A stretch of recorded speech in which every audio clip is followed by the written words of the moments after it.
নারী জাতিকে আল্লাহ তৈরি করেছেন শুধু পুরুষের সুখের জন্য, পুরুষের শান্তির জন্য, পুরুষকে আনন্দ দেওয়ার জন্য, পুরুষের সেবা তাবেদারি খিদমত করার জন্য আল্লাহ পাক নারী জাতিকে তৈরি করেছে ভাই।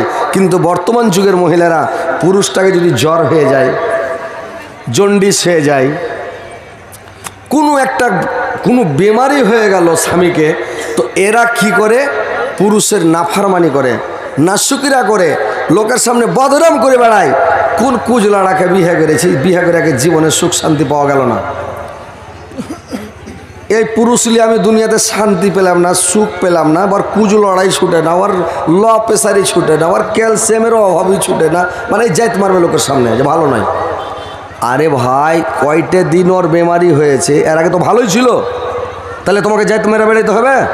কিন্তু কতগুলো বেসাবুদ্দারা নারী না সবরদার, মানে ওর কোনো জ্ঞান নাই বলে স্বামীর বদনাম করছে। বদনাম করতে হবে না, যেমনই হোক তোমার স্বামী বলা মাশাআল্লাহ আলহামদুলিল্লাহ খুব ভালো, আমার স্বামী খুব ভালো আছে, আল্লাহ খুব ভালো রেখেছে, নাকি এভাবে বলতে হবে। কিন্তু কতগুলো মহিলা আছে স্বামীর জাত মারে, স্বামীর বদনাম করে। তো স্বামীর বদনাম করতে হবে না। মা খালারা ভালো করে শুনেন, স্বামীর কোনো দিন জাত মারবেন না, স্বামীকে ছাড়া পালাইতে হবে না, স্বামীর কাছেই থাকতে হবে। তোমার স্বামী তোমার মাথার ছাতা, তোমার স্বামী তোমার মাথার তাজ, তোমার স্বামী তোমার হাকিম, তোমার স্বামী তোমার ঢাল। তোমার জন্য তোমার স্বামী কোথায় দিল্লি, পাঞ্জাব, বেঙ্গালোর, কেরালা বিদেশ খেটে মাথায় মাটি তুলে, কত তোমার জন্য রিক্সা চালিয়ে, ভ্যান চালিয়ে, কত পরিশ্রম করে টাকা পয়সা কামিয়ে তোমাকে সুখে রাখার জন্য টাকা পয়সা কামাচ্ছে।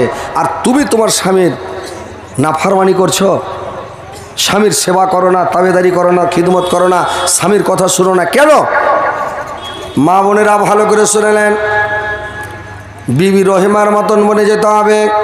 কোনোদিন জীবনে স্বামীকে তুমি গালি দেবে না, ঝিড়কি মারবে না, কড়া কথা বলবে না, স্বামীর সামনে কোনোদিন মুখ ভারী করবে না, স্বামীর সামনে তুমি কোনোদিন মানে স্বামীকে অন্যাপান্নি করবে না, স্বামীকে তুমি কষ্ট দিয়ে কথা বলবে না, আঘাত দিয়ে কথা বলবে না। তুমি স্বামীকে সব সময় ভালোবাসো, সব সময়ের জন্য ভালোবাসো। আর স্বামী স্ত্রীতে যদি ভোগ লাগে রে, মানে মিল থাকে রে ভাই, ভোগ তিস্তা লাগবে না, কোনো রকমের দুঃখ মুসিবত কিছু মনে হবে না। যদি মিল থাকে, যদি ছান্না ঘরে থাকে, গাছের তলায় থাকে, তিরপালের তলে থাকে, কিন্তু যদি স্বামী স্ত্রীতে মিল মহব্বত থাকে তো মনে হচ্ছে জান্নাতের মধ্যে বাস করছে। নো টেনশন, ভক্তিসা লাগবে না, সব সময় আনন্দ পড়তে। কিন্তু স্বামী স্ত্রীতে যদি মিল না থাকে, আর ও যদি মারা 5 তলা 7 তলা 10 তলার মধ্যে থাকে, তসুকের ওপরে শুয়ে থাকে, গদ্দিতে শুয়ে থাকে, টাকার উপরে শুয়ে থাকে, কিন্তু মানুষ শান্তি পাবে না ভাই। স্ত্রীটা পৃথিবীতে হচ্ছে শান্তির জিনিস, স্ত্রীটাই হচ্ছে আপনার আনন্দের জিনিস। পৃথিবীতে যত ধন আছে, দুনিয়াতে যত ধন পুরুষের আছে, সব চাইতে অমূল্য ধন নারী তার কাছে। কিন্তু সেই নারী বটে নেক হওয়া চাই, এহকাল পরকাল হবে সুখময়। খালি পায়ে চলা ভালো, কষা জুতা যার, বাড়ি থেকে বিদেশ ভালো, বদ নারী যার। ভাইরা আমার, যদি খারাপ নারী হয় তো বাড়ি থেকে বিদেশি ভালো। আর যদি মনের মতো নেক স্ত্রী হয় তো পৃথিবীতে জান্নাত ভাই। এত আনন্দ, এত সুখ শান্তি বলার শেষ নাই। তো আমি মাদেরকে, খালাদেরকে, নানীদেরকে বলবো, তোমরা তোমার স্বামীকে ভালোবাসো, তোমার স্বামীকে সন্তুষ্ট করো, তোমার স্বামীকে খুশি করো, স্বামীকে ভালোবাসা দাও। কেমন? যে আল্লাহর নবীর স্ত্রী, আল্লাহর নবীর বিবি আয়েশার কথা স্মরণ করো, আল্লাহর নবীর বিবি খাদিজার কথা স্মরণ করো, ফেরাউনের স্ত্রী আসিয়ার কথা স্মরণ করো, যে তারা কত ভালো মহিলা ছিলেন, কত সুন্দর মহিলা ছিলেন। বিবি ফাতেমার কথা, যে বিবি ফাতেমা কেমন ছিল। ভাইরে আমার, বন্ধুরে আমার, স্বামীকে কত ভালোবাসা দিতে হবে, কত ভালোবাসতে হবে। একদিন আল্লাহর নবীর বিবি আয়েশা আল্লাহর নবীকে গোসল করাতে গেলেন। যখন গোসল করার জন্য গেলেন রে ভাই, তো গোসল করার জন্য যখন গেলেন, একটা তক্তার ওপর আল্লাহর নবী উঠলেন, আর একটা মানে ডাব্বা কিংবা বর্তনে পানি আছে রে ভাই। এইবার যখন আল্লাহর নবীর মাথাতে এসব পানিগুলো তুলছে আর ঢালছে, পানিগুলো তুলছে আর আমার আল্লাহর নবীর মাথাতে ঢালছে। আল্লাহর নবী গোসল করছে রে ভাই। তো গোসল যখন করছে এইবার করেছি কি, পানিগুলো যখন বয়ে যাচ্ছে তো পানিগুলো লাল হয়ে বয়ে চলে যাচ্ছে রে ভাই। আল্লাহর নবী দেখছে পানি কেন লাল হয়ে যাচ্ছে। আল্লাহর নবী দেখে বললে পানিগুলো কেন লাল হয়ে চলে যাচ্ছে, ব্যাপারটাকে আয়েশাকে বলল, আয়েশা পানিগুলো কেন লাল হয়ে যাচ্ছে রে আয়েশা? আয়েশা বললেন, স্বামী গো, যখন আপনি তক্তার উপরে উঠেছিলেন তক্তার নিচে আমার পায়ের কুড়া আঙ্গুলটা চাপা পড়ে গেছে স্বামী গো। কুড়া আঙ্গুলটা চেপে থাকলে ডাল হয়ে গেছে স্বামী। রক্ত চ করে আমার লগ দিয়ে আঙ্গুল দিয়ে রক্ত বয়ে যাচ্ছে, খুন বয়ে যাচ্ছে। এই কারণে পানিটা লাল হয়ে যাচ্ছে স্বামী গো। আল্লাহর নবী চট করে নেমে গেলেন। আল্লাহর নবী চট করে নেমে গেলেন। আর চট করে নেমে যায় আল্লাহর নবী বললেন, আয়েশা তোমার আঙুল চাপা গেল কিন্তু তুমি একবার করলে না, একবার তুমি কটবিস করলে না, তুমি একবারও কেন পাও ঝাড়াঝাড়ি করলে না রে আয়েশা? আয়েশা বলল, স্বামী গো,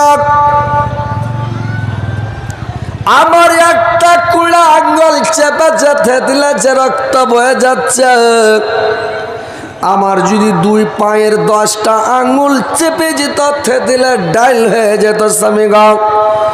আমি একটা বার মুখ দিয়া কথাটা বের করতাম না স্বামী। আপনাকে আমি দুঃখ দিতাম না, কষ্ট দিতাম না। আমি আপনাকে একবারও কষ্ট দুঃখ দিতাম না স্বামী গো। মায়েরা বোনেরা আমার ভালো করে শুনলেন, এখনকার যুগের মহিলারা যদি হয় হাঁটতে হাঁটতে ঝোঁকে যদি একটু গুল্লা পড়ে যায়, পায়ে চেপে যায় স্ত্রীর পা গালা, ও যে মারবে পুরুষটাকে ধাক্কা তো 3 পাল্টি খিলেবে, মুখ পোড়ার বাটা তোর কপালে কি চোখ নাই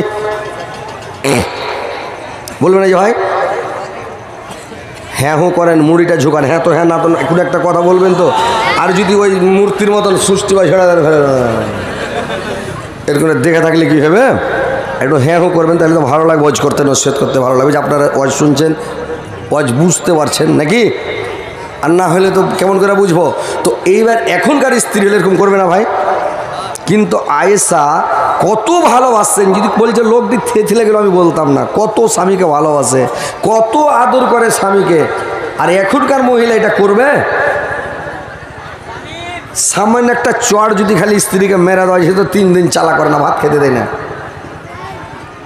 ওর ওই ঘরে শুধবে না, অন্য ঘরে শুতে বেড়াবে, করে না এরকম? ফ্যার ফ্যার ফ্যার ফ্যার করে বেড়েছে, কথাই শোনা না। মেরে দিয়াও ভেজাল, আবার রাগ মানাও, এই তো জামানা। তো কথা হচ্ছে, পুরুষকে রাগ দেখায় না, পুরুষকে গালি দিও না, পুরুষের বদনাম করিও না, পুরুষের শেকায়ত করি না, পুরুষের দুর্নাম করি না, পুরুষকে ভালোবাসো। তোমরা মা খাদিজার মতন, উম্মুল মুমিনিন হযরতে খাদিজা আয়েশার মতো তোমরা বনে যাও, ভালো মহিলা হয়ে যাও, সুন্দর মহিলা হয়ে যাও। আল্লাহর নবী যখন খাদিজা মারা গেলেন, আল্লাহর নবীর সামনে কোনো মানুষ যখন খাদিজার নাম খালি উচ্চারণ করতেন, খাদিজার নাম যদি কেউ নিয়ে নিত, আল্লাহর নবীর সমস্ত গল্পগুলোকে বন্ধ করে দিত রে ভাই। সব গল্প বন্ধ করে খাদিজার গুণ বর্ণনা শুরু করে দিত। খাদিজার গল্প করতে লাগতেন, আমার খাদিজা এরকম ছিল, আমার খাদিজা ওরকম ছিল, আমার খাদিজা তো ভালো ছিল। স্ত্রী যদি মনের মতো না হয়, স্ত্রী যদি সেবা তবেদারি খিদমত না করে, তাহলে স্ত্রীর কথা কি কেউ বলবে ভাই? বলেন তো, নাম করবে? নাম করবে যে ভাই? স্ত্রীটা যদি আপনাকে ভালোবাসে, স্ত্রীর মানেটা কি? স্ত্রী আপনাকে সান্ত্বনা দিবে। স্ত্রী খালি ভাত কিলো গামলাতে করে এনে দিয়ে দিলে, তরকারি এনে দিয়ে দিলে, পানি এনে দিয়ে দিলে, ভাত খেতে দিয়ে দিলে বাতাস করছে, এটাই স্ত্রী ভালো নয়, জ্ঞানী স্ত্রী নয়। স্ত্রী জ্ঞানী কোনটা জানেন? স্ত্রী আপনাকে সুধরে দিবে, আপনাকে মানুষ বানিয়ে দিবে, এরই নাম স্ত্রী। তার মানে স্ত্রীটাকে কেমন হতে হবে মা বোনেরা ভালো করে শুনেন। কীরকম? এবার তোমাকে তো খেতে দিল, খেতে বসলেন, খেতে বসে এবার খাচ্ছেন। এবারে বলবে স্ত্রীটার কর্তব্য হলো স্বামীকে সন্তুষ্ট করা, স্বামীকে সান্ত্বনা দেওয়া, স্বামীকে ওসিয়ত করা। স্বামীকে বলবে রাত্রিবেলা যদি স্বামী একটু দেরি করে আসে, স্বামীকে বলবে, স্বামী বলবে আপনি রাত কেন করছেন, কোথায় যাচ্ছেন, কোথায় বসে থাকছেন, কেন রাত্রি করছেন, আপনি সকালে বাড়ি আসতে পারেন না, আপনি সকালে আসবেন। যুগ জামানা খারাপ, রাত করবেন না, যুগ জামানা ভালো নয়। আপনার পায়ে পায়ে দুশ্মন, আরে দুশ্মন না থাকলো বলে দেন, আপনার পায়ে পায়ে দুশ্মন, হয়তো কে জানি কার মনের সুদকে জানে, কেউ কোনো সময় হয়তো জান মেরে দিতে পারে। আপনি রাত করবেন না, বাড়িতে থাকেন। আর যদি মানুষ আল্লাহর নবীর সুন্নাত মেনে নেয় তাহলে তো কোনো ক্ষতি হবে না, কোনো অসুবিধা হবে না। কিন্তু মানুষ যখন নবীর সুন্নাত ছেড়ে দিবে রে ভাই, সেই দিন মানুষের ক্ষতি শুরু হয়ে যাবে। তার মানেটা কি জানেন? আল্লাহর নবীর সুন্নাত হলো মাগরিবের পরে পরে তোমরা খানা খেয়ে নাও। রাতকার খানাটা মাগরিবের পরে খেলেন, মাগরিবের নামাজ পড়ে এলেন কিনা, এসে রাতকার খানা খেলেন, হালকা খাবেন, বেশি খাবেন না, না হলে বুদ্ধি শেষ আপনার। আর এই যে মানুষ সুন্নাতের খেলাপ করছে, রাত্রে এশারের নামাজ পড়ে এসে খেবে, আর এশারের নামাজ পড়ে এসে খাইয়া তো লাগলো মোবাইল দেখতে, না হলে গল্প করতে, গুজব করতে লাগলো, আর না হলে যে ঘুমিয়ে গেল, শুয়ে গেল। আর শুয়ে যখন গেল পুরা ভর পেট ভাত যত আঁটে ডাঁটছে খাইয়া শুতে গেল। এইবারে রাইতে তখন ওর বদ হজম আর গড় হজমি শুরু হয়ে গেল। এইবারে কম্প্রেসার মেশিন চলতে পারে, খালি কোকর কোকর করছে। এইবারে ওকে ধুমতে পারে না, তখন কি করলো, ধুম্মা ঢেকুর শুরু, বেমারি শুরু, পেট খারাপ শুরু। শুইতে আছে তো একবারে রকেট চলছে, রাস্তার মানুষ শুনতে পেয়েছে যে হ্যাঁ এই দিলে আওয়াজ চাললে আফগানিস্তানের বম ফুটছে নাকি। তো কথা হচ্ছে নবীর সুন্নাত যেদিন মেনে নেবেন সেদিন আপনার ক্ষতি হবে না, অসুখ হবে না, বেমারি হবে না। আপনি মাগরিবের পরে খানা খান, হালকা খানা খাবেন, রাত্রে বেশি খাবেন না। সকালে খানা খাবেন বাদশাহী খানা। নবীর সুন্নাত মানলে আপনার জিন্দগিতে ওজন বাড়বে না, পেট বড় হবে না, বডি ভ্যাবড়া হবে না, টাইট ফিট থাকবে, সুন্দর থাকবেন, ফুর্তি থাকবেন, কোনো বেমারি হবে না। বুঝতে পারলেন? একটা ইন্ডিয়ার ডাক্তার যা সৌদি আরবে ডাক্তারি খুলে দেয়, আর সৌদি আরবে মদিনাতে যা খুলেছে, মাক্কা তো খুলেনি, মদিনাতে বাড়কার ওষুধের চেম্বার খুলে দিয়া প্রেসার লাপা মেশিন আর জ্বর লাপা মেশিন আর কি করা মেশিন, সব মেশিন টেশিন নিয়ে মদিনাতে খুলেছে যে একবারে এলাজ করবো। মানে সৌদি আরবের টাকার দাম বেশি, 4 দিনে বড়ো লোক হয়ে যাবে। ইন্ডিয়াতে সব বাড়ি তৈরি করবে, একবারে আলিশান ঘর তৈরি করবে, ঘরের মটকা দেখলে এদের টুপি পড়ে যায় খসে। ই যে মদিনাতে ডাক্তারি খুলে দিয়েছে, ডাক্তারি খোলার পরে 1 মাস গেল, 2 মাস গেল, 3 মাস গেল, 6 মাস গেল, বছর গেল, একটা গ্যাসের ট্যাবলেট বিক্রি করতে পারেনি, একটা মানে কোনো রকমের কোনো জ্বরের ওষুধ, সর্দি খাসি, দম্মা হাঁপানি, কোনো ফোড়া ফুসকুড়ি, কোনো ঘা ঘাসাল, কোনো একটা ট্যাবলেট, কোনো সিরাপ, কিছুই মানে বিসমিল্লাহ বলে উৎসাহিত করতে পারেনি, কিছু বিক্রি নাই। এইবার লোকটা করেছি 1 বছর পরে একটা লোককে জিজ্ঞাসা করছে, হাজি ভাই মদিনার লোক কি মানে বেমার কি মদিনার লোককে হয় না? না, মদিনার লোক আমাকে ইন্ডিয়ান বলে, ইন্ডিয়ার লোক বলে, বাঙালি মানুষ বলে, ইন্ডিয়ার লোক বলে কি আমার কাছে ওষুধ নেবেন, অন্য জায়গায় নিচ্ছে। ওর বন্ধুটা বলল, আরে বন্ধু এর নাম হচ্ছে মদিনা মুনাওয়ারা, এই দেশটার নাম হচ্ছে মদিনা। এই দেশের মধ্যে মদিনার মধ্যে নবীর সুন্নাত ছাড়া এরা কিছুই বুঝে না। নবীর সুন্নাত, প্রত্যেক পায়ে পায়ে নবীর সুন্নাত, কদমে কদমে সুন্নাত, খেতে বসবে নবীর সুন্নাত, পেশাব করবে নবীর সুন্নাত, পায়খানা করবে নবীর সুন্নাত, বিছানায় ঘুমাবে নবীর সুন্নাত, বিছানা থেকে উঠবে নবীর সুন্নাত, যে কোনো কাজ কর্ম করবে নবীর সুন্নাত। এইখানে লোক রাতে পেট ভরে খায় না, রাইতে যে পেট ভরে না খাবকে জীবনে ব্যারাম হবে না।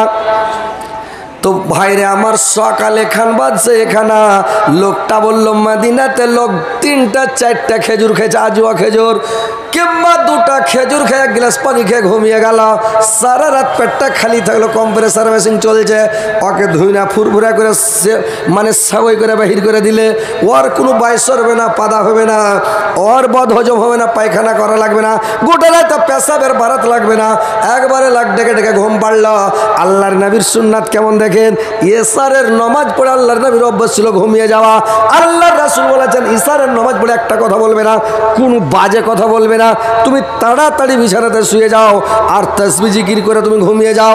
রাত 2টা-2:30টার দিকে তুমি চেতন হয়ে যাও, তোমার ঘুম পুরা হয়ে যাবে।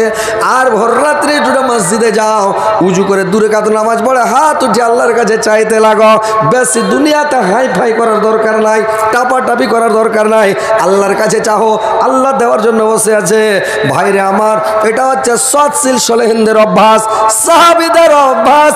আল্লাহর রাসূল বললেন তোমরা ইশার পড়ে কথা বলবে না, আর বেশি দেরি করবে না, নামাজ পড়ে ঘুমিয়ে যাও, মাগরিব পড়ে খেয়ে নাও, সকালে যখন খাবে বাদশাহী খানা খাও, হালকা খাও, কিন্তু বাদশাহী খানাটা দিয়ে ভিটামিন থাকে, প্রোটিন থাকে, বুঝতে পারছেন?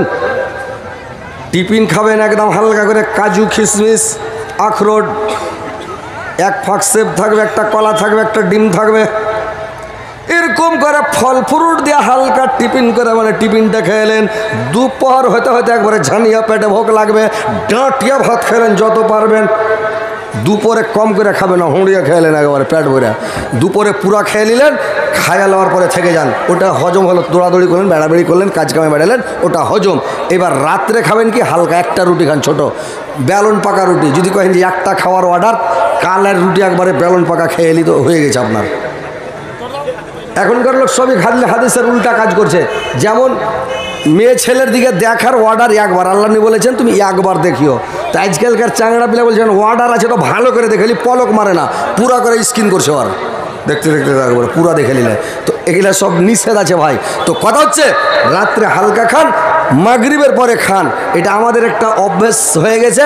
এশারের পরে আমরা খাচ্ছি, এশারের পরে খাবে না। আর এশারের পরে ঘুমিয়ে যান, ভোর রাত্রে উঠে আল্লাহর ইবাদতবন্দি করেন, আসমানের দরজা খুলে দেয়, আল্লাহ দুনিয়াবি আসমানে এসে দেখে কোন বান্দা আমাকে ডাকছে, কোন বান্দা আমাকে, কার অভাব আছে অভাব মোচনের জন্য দোয়া করছে, কে কিসের জন্য আমাকে ডাকছে, তার অভাবকে আমি মিটিয়ে দেবো, বেমারি থাকে বেমারি দূর করে দেবো, যদি তার কোনো রকমের অসুবিধা থাকে অসুবিধা দূর করব, এই বলে আল্লাহ দেখে।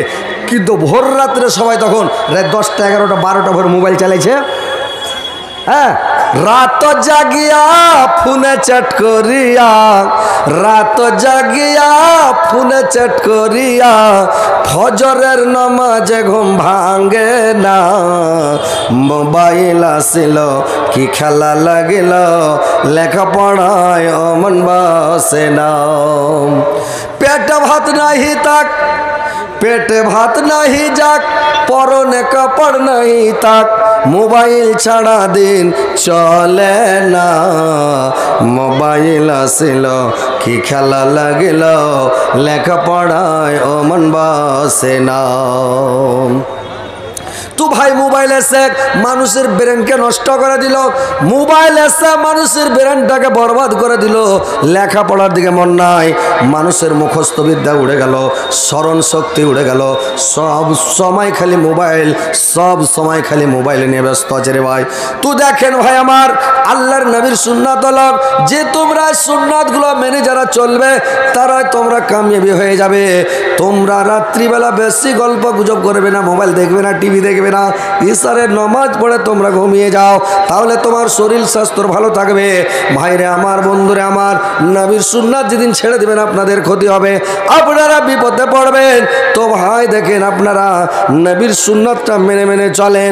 এইবার দেখেন ভাই আমার, বন্ধুরে আমার, যে আল্লাহর নবী তার মানে বিবিদেরকে কত ভালোবাসতেন, যে আল্লাহর নবী যখন সমস্ত গল্প বন্ধ করে আল্লাহর রাসূল করতেন কি খাদিজার গুণ বর্ণনা করতে লাগতেন। একদিনের ঘটনা, বারবার যখন খাদিজার গুণ বর্ণনা করে আয়েশা দেখতে দেখতে একদিন রেগে গেলেন। আল্লাহর নবীর আপনি রাগ করে বললেন, স্বামী গো, আপনি যখন আপনার বয়স ছিল 25 বছর, আপনার স্ত্রী খাদিজার বয়স ছিল 40 বছর, আপনি একটা জাইফি বুড়িকে বিয়ে করলেন, আর জাইফি বুড়িকে বিয়ে করে আপনি খালি খাদিজা খাদিজা খাদিজা করেন। ভাই সতীনের এত ঝালাস রে ভাই, মাইক মহিলাদের জায়গা শর্ট হচ্ছে, একটু আগে বসতে পারে। ওরে সুবহানাল্লাহ, এত মহিলা এসছে, এত মহিলা এসছে জায়গা দিতে পারে না।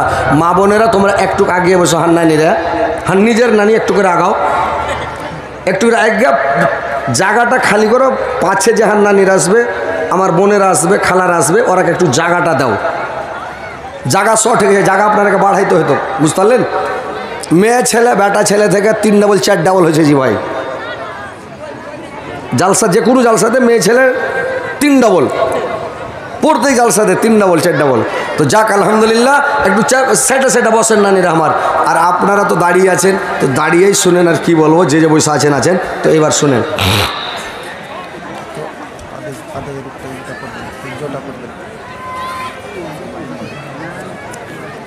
কথা হচ্ছে, কথাগুলো শুনেন।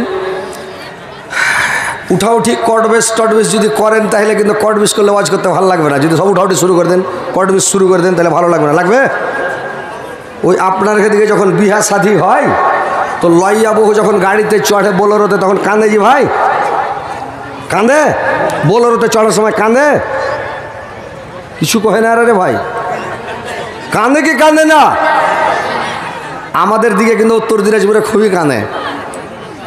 কান্দন না বার হলো মুখখানকে টেঁড়া বেকা ক্যাচ ম্যাচ করে না, বিনা কামে ভালো ছিল, গাড়িতে চড়তে যাই ভোগা দেয়া কাঁদছে, নানে ময়রা গেল নানে। আর ময়রা গেল 6 মাস আগে থেকে, 1 বছর আগে থেকে মোবাইলে গল্প করে বিয়ে করছে, আর বলছে মরে গেল।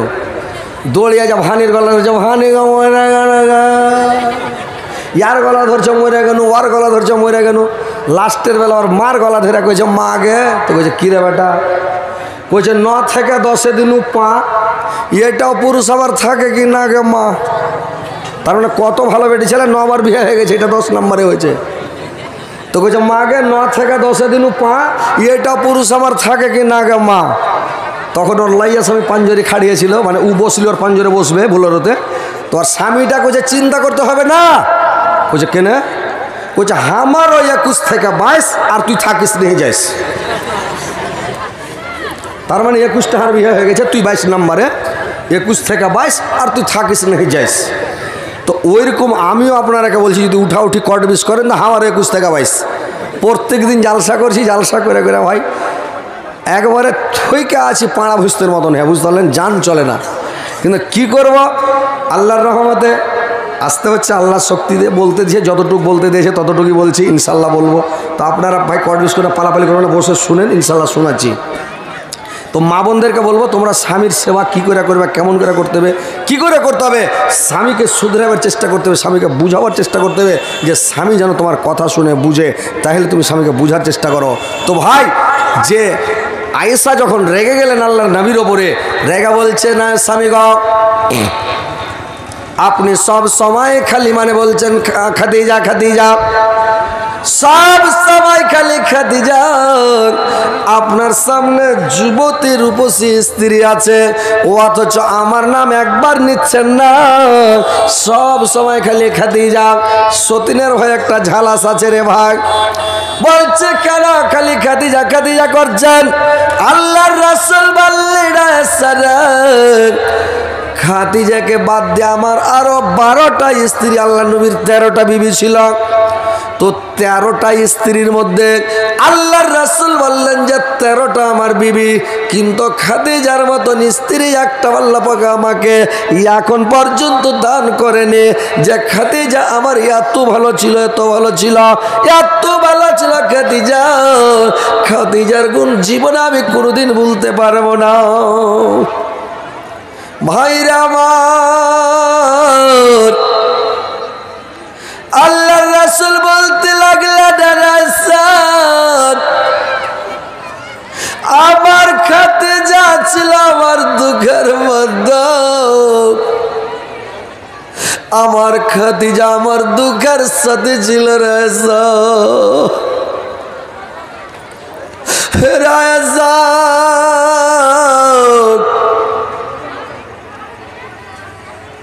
খাদিজা আমার ঢালের মতো ছিল,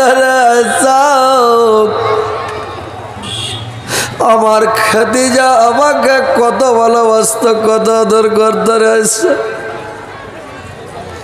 আমি রাত্রিবেলা যখন দিনের দাওয়াত দিতে যেতাম